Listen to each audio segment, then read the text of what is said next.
মাননীয় মুখ্যমন্ত্ৰী যি অসমৰ গৃহমন্ত্ৰী তেখেতৰ এখতিয়াৰৰ ভিতৰত থকা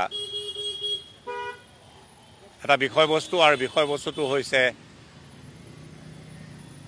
অসমৰ ৰাইজৰ হিয়াৰ আমঠু জুবিন গাৰ্গৰ যি হত্যাকাণ্ডৰ গোচৰ তাত চাৰ্জশ্বিট দাখিল কৰাৰ বিষয়ে তেখেতে আগেয়ে কৈছিলে যে 12 তাৰিখে চাৰ্জশ্বিট দাখিল কৰিব আৰু তেখেতৰ বক্তব্যৰ লগত সংগতি ৰাখি আজি SITয়ে চাৰ্জশ্বিট দাখিল কৰিছে।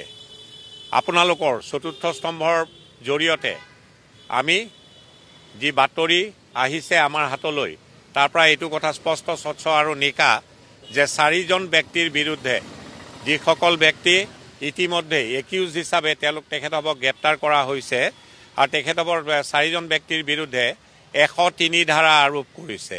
103 BNSৰ ধাৰাটো তাহানিৰ IPC 302 IPC লেখিয়া অৰ্থাৎ মাৰ্ডাৰৰ ধাৰা সন্নিবিষ্ট কৰা হৈছে। সেই ব্যক্তিকেইজন হ'ল শ্যাম কানু মহন্ত, সিদ্ধাৰ্থ শৰ্মা, অমৃত প্ৰভা মহন্ত আৰু শেখৰ জ্যোতি গোস্বামী। এই 4জন ব্যক্তিৰ বিৰুদ্ধে চতুৰ্থ স্তম্ভৰ জৰিয়তে আমি যি খবৰ পাইছোঁ যে তেখেতৰ বিৰুদ্ধে 103 এই চাৰ্জশ্বিটখনত আৰোপ লগাইছে। 103 BNS নিশ্চিতভাৱে মাৰ্ডাৰৰ সংলগ্ন ধাৰা অৰ্থাৎ মাৰ্ডাৰ কৰিলে যি ধাৰা সন্নিবিষ্ট হ'ব লাগে সেই ধাৰাটো সন্নিবিষ্ট কৰিছে আৰু তাৰ ট্ৰাইলৰ অন্তত যদি দোষী সাব্যস্ত হয় মৃত্যুদণ্ডৰে তেনে ব্যক্তি দণ্ডিত হ'ব পাৰে বা যাৱজ্জীৱন কাৰাদণ্ডৰে দণ্ডিত হ'ব পাৰে, লগতে ফাইনৰ বিধানো আছে। এজন পুলিচ বিষয়াকো গ্ৰেপ্তাৰ কৰা হৈছিলে। তেখেতৰ বিৰুদ্ধে যি ধাৰা আৰোপ কৰিছে সেই ধাৰাটো হৈছে section 105 of the BNS, culpable homicide not amounting to murder. এই ধাৰাটোতো যদি ট্ৰাইলৰ অন্তত দোষী সাব্যস্ত হয় তাতো যাৱজ্জীৱন কাৰাদণ্ডৰ বিধান আছে। আৰু 2জন PSক গ্ৰেপ্তাৰ কৰা হৈছিলে। এই PSO 2জনৰ বিৰুদ্ধে 316 BNS এই ধাৰাটো সেকশ্যন 316 BNS এই ধাৰা আৰোপ কৰা হৈছে আৰু এই ধাৰাটো যাৱজ্জীৱন কাৰাদণ্ডৰ বিধান আছে ট্ৰাইলৰ অন্তত যদি দোষী সাব্যস্ত হয়।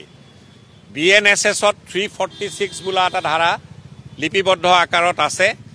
Intention of the legislature was clear যে 346ত লিপিবদ্ধ আকাৰত এই ধাৰাটোত কোৱা হৈছে যে গুৰুত্বপূৰ্ণ গোচৰ এনেধৰণৰ গোচৰবিলাকৰ যি দৈনন্দিন ট্ৰায়েল প্ৰক্ৰিয়া সেইটো দৈনন্দিন ভিত্তিত হ'ব লাগে আৰু এনে গোচৰত সাধাৰণতে এডজনমেণ্ট বিচাৰিলে ডিফেন্সেই হওক বা প্ৰচিকিউশ্যনেই হওক এডজনমেণ্ট সাধাৰণতে দিয়াটো কাম্য নহয় বুলি এই ধাৰাটোত সন্নিবিষ্ট হৈ আছে।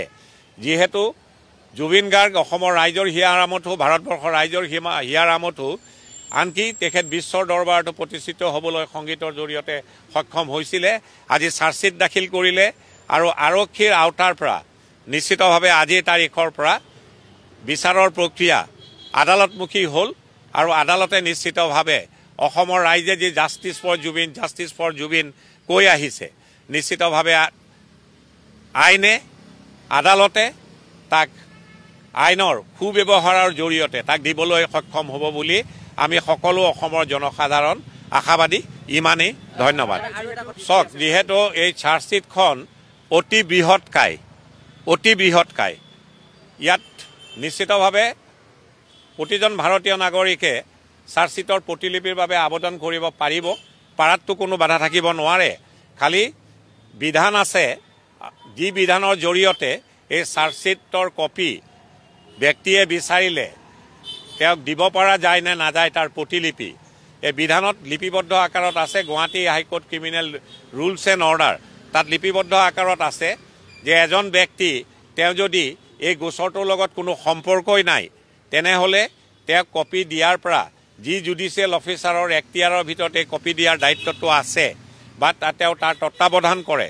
সাধাৰণতে এনে ব্যক্তিক কপি দিয়াৰ পৰা বাৰণ কৰা হয়, কিন্তু এনে ব্যক্তিয়েও কপি পাব পাৰে যদিহে তেওঁ গুড কজ বুলি Guwahati high court criminal rules and অৰ্ডাৰ্ছত লিপিবদ্ধ আকাৰত আছে। এজন ষ্ট্ৰেঞ্জাৰে যদি কপি বিচাৰে, যদি তেওঁ গুড কজ দিব পাৰে, তেওঁক with judicial application of mind এই কৰ্তৃত্বশীল বিষয়া জুডিচিয়েল অফিচাৰজনে যাৰ তত্বাৱধানত কপি দিয়া নিদিয়াৰ বিষয়বস্তুটো তেওঁৰ ওপৰত নিৰ্ভৰশীল হয় যিজন ব্যক্তিৰ ওপৰত তেখেতে কপি দিবলৈ বাধ্য হ'ব যদিহে গুড কজ তেনে ব্যক্তিয়ে ষ্ট্ৰেঞ্জাৰ টু দ্য প্ৰচিকিউশ্যন এই বিশেষ গোচৰটোৰ লগত যদি কোনো মানে যোগসূত্ৰ নাই তেনে ব্যক্তিয়ে বিচাৰিলেও যদি গুড কজ দিব পাৰে পোৱাৰ সম্ভাৱনা আছে ইমানেই ধন্যবাদ সদৌ অসম উকিল সন্থাৰ এটা আহ্বান আছিলে যে যিহেতু জুবিন গাৰ্গ অসমৰ ৰাইজৰ হিয়াৰ আমঠু আৰু যেতিয়া